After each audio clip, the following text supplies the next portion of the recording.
നമസ്കാരം, ഈസി അക്കൗണ്ട്സിലേക്ക് സ്വാഗതം. ഇന്ന് ഞാൻ എടുക്കാൻ പോകുന്നത് ബികോം 5th സെമസ്റ്ററിലെ കോസ്റ്റ് അക്കൗണ്ടിംഗ് എന്ന സബ്ജക്റ്റ് ആണ്. അതിൽ മൊഡ്യൂൾ 2 ആണ് നമ്മൾ എടുത്തുകൊണ്ടിരിക്കുന്നത്, accounting and control of material cost. അപ്പൊ അതിനകത്ത് വളരെ ഇമ്പോർട്ടന്റ് ആയിട്ടുള്ള ഒരു ടോപ്പിക്കാണ് ഇൻവെന്ററി മാനേജ്മെന്റ്. അപ്പൊ നമ്മളതിൽ സ്റ്റോർ കൺട്രോൾ എന്ന് പറയുന്ന സെക്കൻഡ് സ്റ്റെപ്പ് ആയിരുന്നു പഠിച്ചുകൊണ്ടിരുന്നത്. അപ്പൊ അതിനകത്ത് വരുന്ന വളരെ ഇമ്പോർട്ടന്റ് ആയിട്ടുള്ള ഒരു ടോപ്പിക്കാണ് ഇൻവെന്ററി മാനേജ്മെന്റ്. അപ്പൊ എന്താണ് ഇൻവെന്ററി മാനേജ്മെന്റ് എന്ന് നമുക്ക് നോക്കാം. Inventory management is that part of material management where optimum level of raw materials, work in progress, finished goods, consumables, spares and supplies are maintained so that regular supply of material is assured for continuous flow of production and other activities.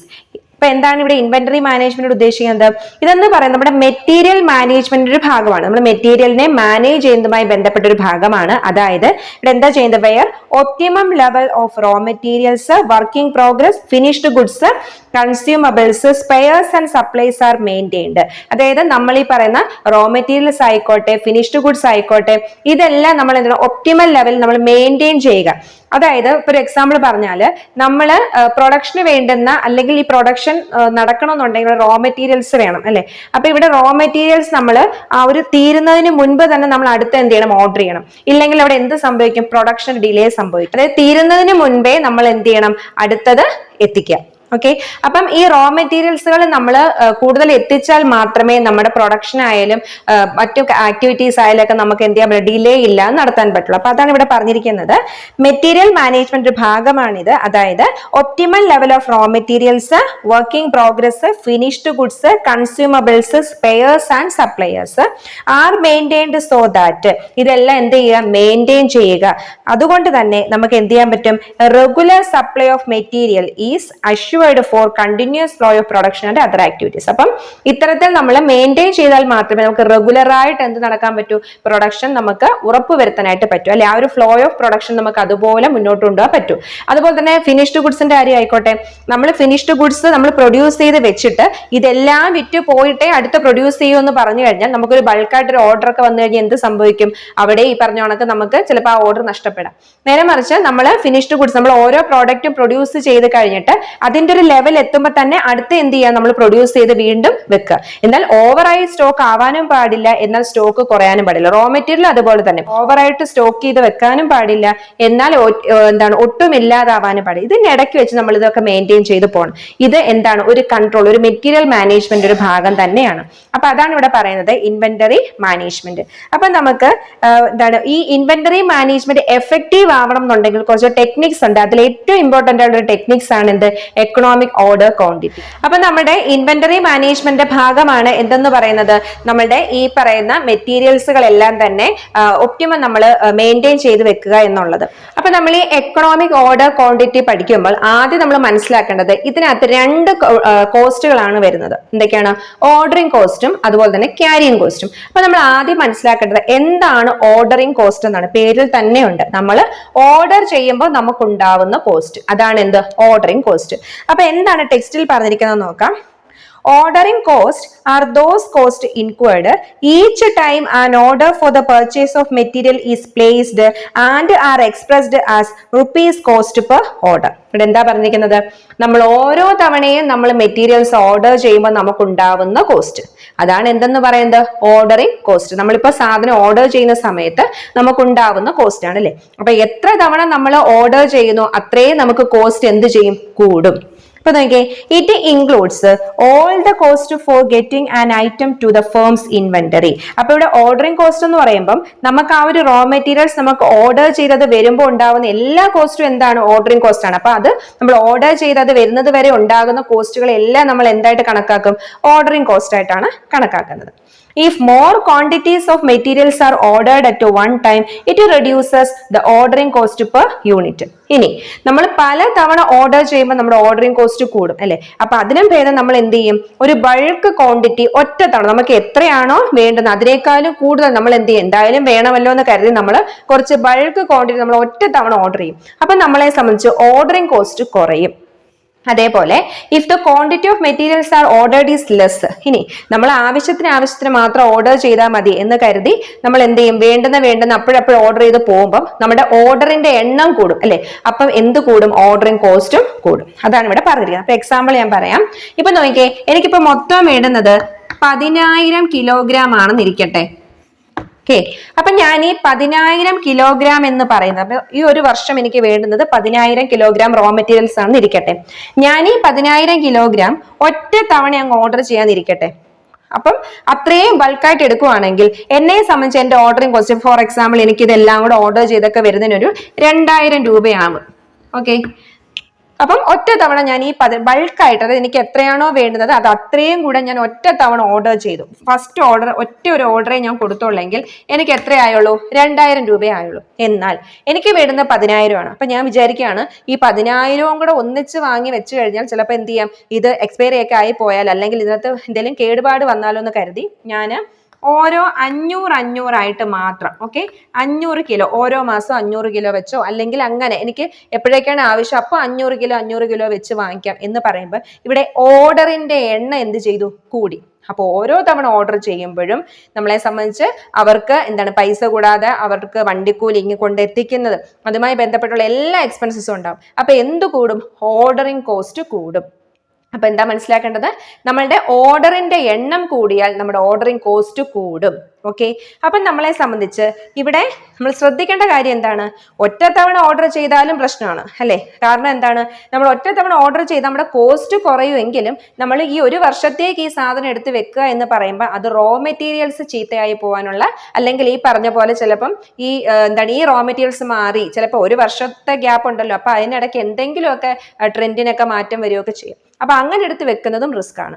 എന്നാൽ നമ്മൾ ഈ പറഞ്ഞ പോലെ ചെറിയ quantity, വളരെ ചെറിയ quantity പല തവണയായിട്ട് order ചെയ്യാമെന്ന് വെച്ചാലും അതും എന്ത് തന്നെയാണ്, നമ്മളെ സംബന്ധിച്ച് കോസ്റ്റ് കൂടുതലാണ് അല്ലെ. കാരണം ഇവിടെ നമുക്ക് ആവശ്യത്തിന് ഓർഡർ ചെയ്താൽ മതി. പക്ഷേ ഓരോ തവണ ഓർഡർ ചെയ്യുമ്പോഴും നമ്മളെ സംബന്ധിച്ച് 2,000 രൂപ വെച്ച്, ഇപ്പം നമുക്ക് ഓർഡർ ചെയ്യുമ്പോൾ 2,000 രൂപയാണെന്ന് ഇരിക്കട്ടെ, ഓരോ തവണ ഓർഡർ ചെയ്യുമ്പോഴും 2,000 രൂപ ആവുകയാണെങ്കിലോ നമ്മളെ സംബന്ധിച്ച് ഭയങ്കരമായിട്ടുള്ള കോസ്റ്റുമാണ്. അപ്പം ഇത് രണ്ടും പറ്റാത്തൊരു കാര്യമാണ്. ഓക്കെ, അപ്പൊ ഇതാണ് ഓർഡറിംഗ് കോസ്റ്റ്. അപ്പൊ ഇവിടെ നിന്ന് എന്താ മനസ്സിലാക്കേണ്ടത്, നമ്മൾ സാധനം ഓർഡർ ചെയ്യുമ്പോൾ ഓക്കെ, നമ്മൾ ഒന്നിച്ച് എല്ലാം കൂടെ ഓർഡർ ചെയ്യാനും പാടില്ല, പല തവണയായിട്ട് ഓർഡർ ചെയ്യാനും പാടില്ല. അപ്പൊ ഇതിന്റെ ഇടയ്ക്ക് ഒരു ലെവല് നമ്മൾ കൊണ്ടുവരണം. അപ്പൊ എത്ര ക്വാണ്ടിറ്റി നമുക്ക് ഓർഡർ ചെയ്താൽ, അല്ലെങ്കിൽ എത്ര, ഇപ്പം 10,000 ആണ് നമുക്ക് വേണ്ടുന്നത്. ഓക്കെ, ഈ 10,000-നകത്ത് എത്ര ക്വാണ്ടിറ്റി നമ്മൾ ഓർഡർ ചെയ്താൽ നമ്മുടെ ഓർഡറിംഗ് കോസ്റ്റ് നമുക്ക് എന്ത് ചെയ്യാൻ പറ്റും, മിനിമൈസ് ചെയ്യാൻ പറ്റും. അതാണ് ഉദ്ദേശിക്കുന്നത്. ഓക്കെ, അതേപോലെ നമ്മൾ പഠിക്കുന്ന മറ്റൊരു കോസ്റ്റ് ആണ് എന്ന് പറഞ്ഞാൽ ക്യാരിയിങ് കോസ്റ്റ് എന്ന് പറയുന്നത്. ഇത് തമ്മിലുള്ള ബന്ധം എന്താന്ന് നോക്കാം. ഇവിടെ ഇപ്പം ഞാൻ ഒറ്റ തവണ ഓർഡർ ചെയ്യണം, അതായത് ഈ 10,000 kg കൂടെ ഞാൻ ഒറ്റ തവണ ഓർഡർ ചെയ്യുമ്പോൾ ഈ 10,000 kg എനിക്ക് സൂക്ഷിച്ചു വെക്കാൻ എന്തുണ്ടാവും, ഒരു സ്റ്റോർ അല്ലെ, ഒരു വെയർ ഹൗസ് വേണം. അപ്പൊ ആ വെയർ ഹൗസിൽ ഇത്രയും സാധനങ്ങൾ കൊണ്ടുവെക്കണമെങ്കിൽ എനിക്ക് കോസ്റ്റ് ഉണ്ടാവും. നേരെ മറിച്ച് ഞാൻ ചെറിയ എമൗണ്ട് അല്ലെങ്കിൽ ചെറിയ ക്വാണ്ടിറ്റി മാത്രമേ ഓർഡർ ചെയ്യുന്നുള്ളൂ, എന്നെ സംബന്ധിച്ച് ക്യാരിയിങ് കോസ്റ്റ് കുറയും അല്ലെ. ഇപ്പൊ 500 മാത്രമേ ഞാൻ എന്താണ് ഓർഡർ ചെയ്യുന്നുള്ളൂ. അപ്പൊ ഇത് സൂക്ഷിച്ച് വെക്കേണ്ട ആവശ്യമില്ല, എനിക്ക് പ്രൊഡക്ഷൻ ആവശ്യമായിട്ട് ഇപ്പൊ 500 ഞാൻ എന്ത് ചെയ്യും, ഇപ്പൊ യൂസ് ചെയ്യും, വീണ്ടും 500 കുറയുമ്പോഴത്തേക്ക് ഞാൻ അടുത്ത ഓർഡർ ചെയ്യും. അപ്പൊ എന്നെ സംബന്ധിച്ച് എന്ത് കുറയും, ക്യാരിയിങ് കോസ്റ്റ് കുറയും. ക്യാരിയിങ് കോസ്റ്റ് എന്ന് പറഞ്ഞാൽ എന്താണ്, നമ്മളിത് ഈ ഓർഡർ ചെയ്യുന്ന ഈ റോ മെറ്റീരിയൽസ് സൂക്ഷിച്ചു വെക്കുന്നതിന് വേണ്ടി നമുക്കുണ്ടാവുന്ന കോസ്റ്റ്. ഓക്കെ, അപ്പം ഇത് തമ്മിൽ ഇൻവേഴ്സ്ലി റിലേഷൻ ആണെന്ന് പറഞ്ഞാൽ എന്താണ്, ഓർഡറിംഗ് കോസ്റ്റ് കുറഞ്ഞാൽ എന്ത് കൂടും, ക്യാരിയിങ് കോസ്റ്റ് കൂടും. ഇങ്ങനെ ഓർത്താൽ മതി. ഓർഡറിംഗ് കോസ്റ്റ് എന്ന് പറയുമ്പോൾ നമ്മൾ അത്രയും സാധനവും കൂടെ ബൾക്കായിട്ട് നമ്മൾ എന്ത് ചെയ്യാണ്, ഓർഡർ ചെയ്യാണ്. അപ്പൊ നമ്മളെ സംബന്ധിച്ച് ഒറ്റ തവണയെ നമുക്ക് ചിലവുള്ളൂ. പക്ഷേ ഈ സാധനം, ഇത്രയും ബൾക്കായിട്ടുള്ള സാധനം സൂക്ഷിച്ചു വെക്കുക എന്ന് പറയുമ്പം നമ്മളെ സംബന്ധിച്ച് അവിടെ ക്യാരിയിങ് കോസ്റ്റ് കൂടും അല്ലെ. അപ്പൊ ഈ പറഞ്ഞ കണക്ക് ഇത് പെട്ടെന്ന് ചീത്തയായി പോകുന്നതാണെന്നുണ്ടെങ്കിൽ ഇത് ചീത്തയാവാതിരിക്കാൻ വേണ്ടിയിട്ടുള്ള എന്താണ് നമ്മൾ സജ്ജീകരണങ്ങളും കാര്യങ്ങളും ഒക്കെ ചെയ്യണം. അപ്പൊ നമ്മളെ സംബന്ധിച്ച് കോസ്റ്റ് കൂടും. നേരെ മറിച്ച് ഇനി ഞാൻ വളരെ ചെറിയ എമൗണ്ടിൽ, അതായത് ഓർഡറിന്റെ എണ്ണം കൂട്ടുകയാണ് എന്ന് പറഞ്ഞാൽ എന്താണ്, 10,000 ഒറ്റ തവണ എടുക്കുന്നതിന് പകരം ഞാൻ ചെറിയ ക്വാണ്ടിറ്റി ആയിട്ട് പല തവണയായിട്ട് ഓർഡർ ചെയ്യുക. അപ്പൊ എന്നെ സംബന്ധിച്ച് ഓർഡറിംഗ് കോസ്റ്റ് കൂടും അല്ലെ. അപ്പൊ ഓർഡറിംഗ് കോസ്റ്റ് കൂടുമ്പോൾ നമ്മളെ സംബന്ധിച്ച് ക്യാരിയിങ് കോസ്റ്റ് കുറയും. എന്ന് പറഞ്ഞാൽ എന്താണ്, ഞാനിവിടെ വെറും 500 ഗുഡ്സ് മാത്രമേ എന്ത് ചെയ്യുന്നുള്ളൂ, ഒരു തവണ ഓർഡർ ചെയ്യുന്നുള്ളൂ. അപ്പൊ ഈ 500 kg സൂക്ഷിക്കാനും വേണ്ടിയിട്ട് എനിക്ക് അത്ര വലിയ ചെലവൊന്നും വരത്തില്ല. ഓക്കെ, അപ്പൊ എന്താണ് ഇതെന്ന് മനസ്സിലാക്കേണ്ടത്, ഓർഡറിംഗ് കോസ്റ്റ് കുറവാണെങ്കിൽ ക്യാരിയിങ് കോസ്റ്റ് കൂടും, ഓർഡറിംഗ് കോസ്റ്റ് കൂടുകയാണെങ്കിലോ ക്യാരിയിങ് കോസ്റ്റ് കുറയും. ഓക്കെ, അപ്പൊ ഇത് രണ്ടിനെയും ഒരേ ലെവലിൽ കൊണ്ടുവരണം.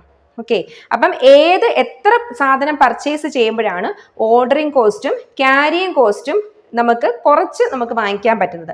ആ ഒരു ക്വാണ്ടിറ്റിയാണ് നമ്മൾ എന്തെന്ന് പറയുന്നത്, എക്കണോമിക് ഓർഡർ ക്വാണ്ടിറ്റി എന്ന് പറയുന്നത്. ഓക്കെ, അപ്പൊ നമ്മളത് എങ്ങനെയാണ് കണ്ടുപിടിക്കേണ്ടത് എന്നുള്ള ഇക്വേഷൻ ഒക്കെ ഉണ്ട്. അപ്പൊ ഇതാണ് ഒരു ഇൻട്രൊഡക്ഷൻ. അപ്പൊ നമുക്ക് എന്താണ് ക്യാരിയിങ് കോസ്റ്റ് എന്നുള്ളത് ടെക്സ്റ്റിൽ പറഞ്ഞിരിക്കുന്നത് ജസ്റ്റ് ഒന്ന് നോക്കാം. ഓക്കെ, ക്യാരിയിങ് കോസ്റ്റിനെ നമുക്ക് ഇൻവെന്ററി ക്യാരിയിങ് കോസ്റ്റ് ഒന്നും പറയാനായിട്ട് സാധിക്കും. ഇവിടെ എന്താ ഉദ്ദേശിക്കുന്നത്, ഹോൾഡിംഗ് കോസ്റ്റ് ആണ്. നമ്മൾ ഈ വാങ്ങുന്ന സാധനം ഹോൾഡ് ചെയ്ത് വെക്കാൻ വേണ്ടി നമുക്ക് ഉണ്ടാകുന്ന കോസ്റ്റിനെയാണ് ക്യാരിയിങ് കോസ്റ്റ് എന്ന് പറയുന്നത്. It is the cost incurred on carrying or storing or maintaining inventory, interest on money locked up in the inventory obsolescence, storage space rent and cost of store operations etcetera are component of carrying cost. അപ്പൊ carrying cost എന്ന് പറഞ്ഞാൽ നമ്മൾ ഈ order ചെയ്ത് വരുന്ന ഈ ഒരു quantity, ഈ സാധനത്തിന് നമ്മൾ എവിടെയെങ്കിലും സൂക്ഷിച്ചു വെക്കാൻ വേണ്ടി നമുക്ക് ഉണ്ടാകുന്ന കോസ്റ്റ് ആണ്. അപ്പൊ ഈ ക്യാരിയിങ് കോസ്റ്റ് കൊണ്ട് എന്താ നമ്മൾ ഉദ്ദേശിക്കുന്നത് പറഞ്ഞാൽ അവിടെ എന്തൊക്കെ വരാം, ഇപ്പൊ ഞാനിവിടെ ഒറ്റ തവണ സാധനം എന്ത് ചെയ്തു, ഓർഡർ ചെയ്തു. അങ്ങനെ ഒറ്റ തവണ ഓർഡർ ചെയ്തപ്പോൾ ഞാൻ ഇത്രയും ഗുഡ്സും കൂടെ ബൾക്കായിട്ട് വാങ്ങിക്കും. അപ്പൊ എന്റെ പൈസ മൊത്തം ഞാൻ ഇൻവെന്ററിയിലോട്ട് ഇറക്കുകയാണ്. അപ്പൊ അത് എന്നെ സംബന്ധിച്ച് നല്ല കാര്യമല്ല അല്ലേ.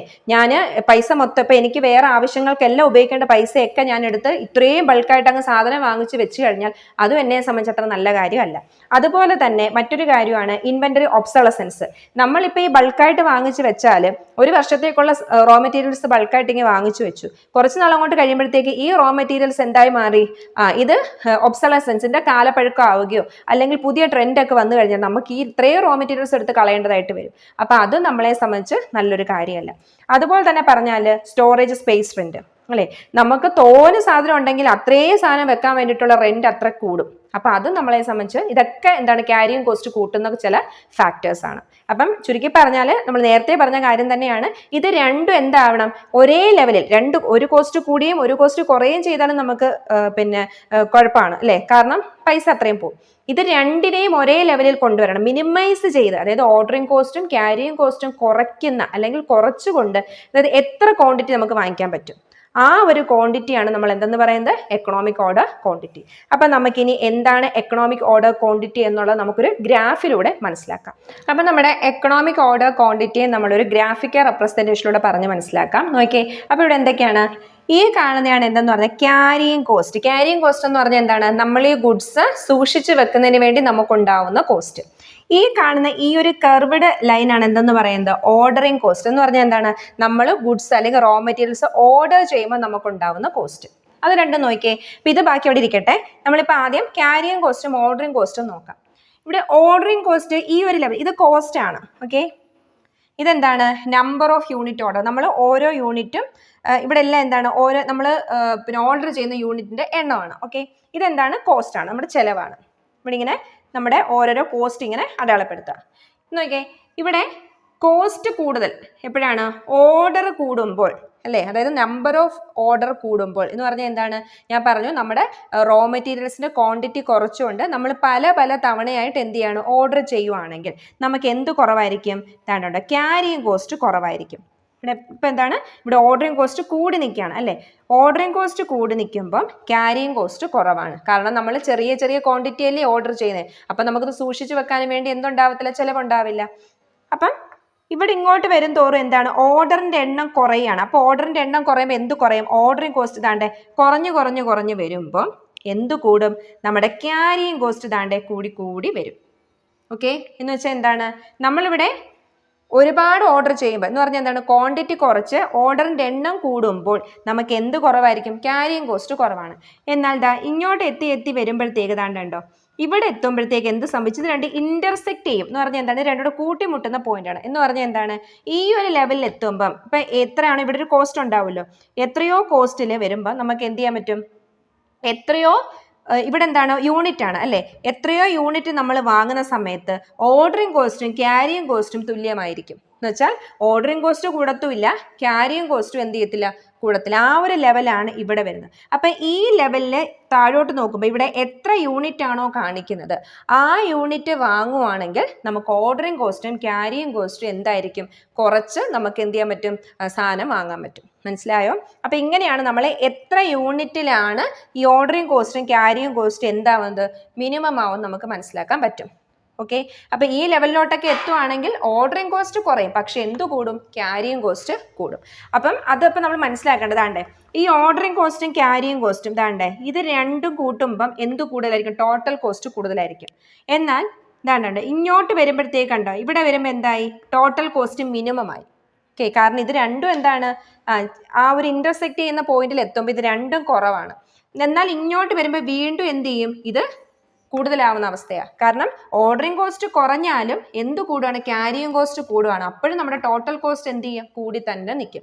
ടോട്ടൽ കോസ്റ്റ് കുറയുന്നത് എവിടെയാണെന്ന് ചോദിച്ചാൽ ഈ ഓർഡറിങ് കോസ്റ്റും ക്യാരിയിങ് കോസ്റ്റ് ഇന്റർസെക്ട് ചെയ്യുന്ന പോയിന്റിൽ എത്തുമ്പോഴാണ് നമ്മുടെ ടോട്ടൽ കോസ്റ്റ് കുറയുന്നത്, നമ്മുടെ ചെലവ് കുറയുന്നത്. അപ്പോൾ ആ ചെലവ്, ഇത്രയും ചെലവ് കുറയുന്ന ആ ഒരു പോയിന്റിന് താഴോട്ട് നോക്കുമ്പം എത്ര യൂണിറ്റ് ആണോ വരുന്നത് ആ യൂണിറ്റ് വാങ്ങുവാണെങ്കിൽ നമുക്ക് എന്ത് കുറയ്ക്കാൻ പറ്റും? ഓർഡറിങ് കോസ്റ്റും ക്യാരിയിങ് കോസ്റ്റും കുറയ്ക്കാൻ പറ്റും. ഓക്കെ, അപ്പോൾ ഇതാണ് ഒരു ഗ്രാഫിക്കൽ റെപ്രസെൻറ്റേഷനോടെ മനസ്സിലാക്കേണ്ടത്. അപ്പം നമ്മൾ ഗ്രാഫിക്കൽ റെപ്രസെൻറ്റേഷനേക്കാളും കൂടുതൽ നമുക്ക് ഇക്വേഷൻ ഉണ്ട്. ആ ഇക്വേഷനകത്ത് നമുക്ക് ചെയ്യുമ്പം നമുക്കൊരു ക്വാണ്ടിറ്റി കിട്ടും. ആ ക്വാണ്ടിറ്റിയിൽ സാധനം വാങ്ങുകയാണെന്നുണ്ടെങ്കിൽ നമ്മുടെ ഓർഡറിങ് കോസ്റ്റും ക്യാരിയിങ് കോസ്റ്റും എന്തായിരിക്കും? കുറവായിരിക്കും. അപ്പം നമ്മൾ ഇനി അതാണ് പഠിക്കാനായിട്ട് പോകുന്നത്.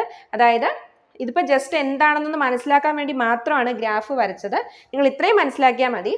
ഓർഡറിങ് കോസ്റ്റ് കൂടിയാൽ ക്യാരിയിങ് കോസ്റ്റ് കുറയും. അങ്ങനെ വന്നാൽ നമ്മുടെ ടോട്ടൽ കോസ്റ്റ് എന്തായിരിക്കും? കൂടുതലായിരിക്കും.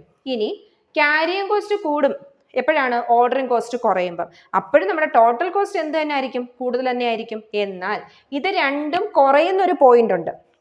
കുറയുന്ന പോയിന്റ് മീൻസ് ഈ ഓർഡറിങ് കോസ്റ്റ് നമ്മൾ കുറയ്ക്കുന്നതിനനുസരിച്ച് ക്യാരിയിങ് കോസ്റ്റ് കൂടി കൂടി പോകുമ്പോൾ ഇത് രണ്ട് ഇന്റർസെക്ട് ചെയ്യുന്ന ആ പോയിന്റ് ഉണ്ട്. ആ പോയിന്റിന് താഴോട്ട് നോക്കുമ്പോൾ അവിടെ എത്ര നമ്പർ ഓഫ് യൂണിറ്റ് ആണോ കാണിക്കുന്നത് ആ യൂണിറ്റ് വാങ്ങിയാൽ നമ്മുടെ ഓർഡറിങ് കോസ്റ്റും ക്യാരിയിങ് കോസ്റ്റും എന്തായിരിക്കും? കുറവായിരിക്കും.